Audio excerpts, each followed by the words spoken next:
नवरात्रि के आने से पहले हनुमान जी ने सोचा, इस बार मैं अपनी माँ दुर्गा की एक सुंदर मिट्टी की मूर्ति स्वयं बनाऊंगा और पूरे प्रेम से उनकी पूजा करूंगा। गीली मिट्टी लेकर पूरी श्रद्धा से माँ की मूर्ति गढ़ने लगे। घंटों की मेहनत के बाद जब मूर्ति तैयार हुई तो उन्होंने उसे बाहर धूप में सुखाने के लिए रख दिया। थके हुए हनुमान जी अंदर आकर थोड़ी देर के लिए विश्राम करने लगे, लेकिन तभी अचानक काले बादल छा गए और तेज बारिश शुरू हो गई। बिजली चमकी और बरसात की बूंदें टप टप करके गिरने लगीं। कुछ ही देर में बाहर रखी माँ दुर्गा की मूर्ति पिघलकर मिट्टी में बदल गई। जब हनुमान जी बाहर आए और मूर्ति को उस अवस्था में देखा तो उनका हृदय टूट गया। आंखों से आंसू बहने लगे और वो व्याकुल होकर बोले, हे माँ, लगता है आप मुझसे नाराज हैं। अब नवरात्रि आने वाली है, मैं आपकी पूजा कैसे करूंगा। वो दुखी होकर कमरे में लौट आए और रोते हुए जमीन पर बैठ गए। आंसुओं से उनका वक्ष भीगने लगा। तभी दरवाजे पर टप टप की हल्की आवाज हुई।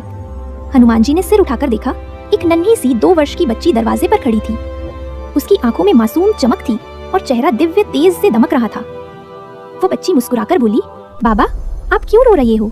आपकी माँ कभी आपसे नाराज नहीं हो सकती। हनुमान जी स्तब्ध रह गए। उनके आंसुओं से भरी आंखों में अब आश्चर्य झलकने लगा। धीरे धीरे उस बच्ची के छोटे से शरीर से अद्भुत प्रकाश फैलने लगा और देखते ही देखते वो बच्ची माँ दुर्गा के वास्तविक स्वरूप में बदल गई। हनुमान जी तुरंत जमीन पर गिर पड़े और आंसुओं के साथ बोली, माँ, मुझे क्षमा करो, मैं आपको सही से स्थापित भी नहीं कर पाया। माँ दुर्गा ने अपने करुणामयी स्वर में कहा, पुत्र, मूर्ति मिट्टी की हो या सोने की, वह केवल प्रतीक है। मैं तो तुम्हारे हृदय में निवास करती हूँ। तुम्हारी भक्ति ही मेरी सच्ची पूजा है। आंसू से भरा तुम्हारा यह निष्कलंक प्रेम ही मेरे लिए सबसे बड़ा अर्चन है।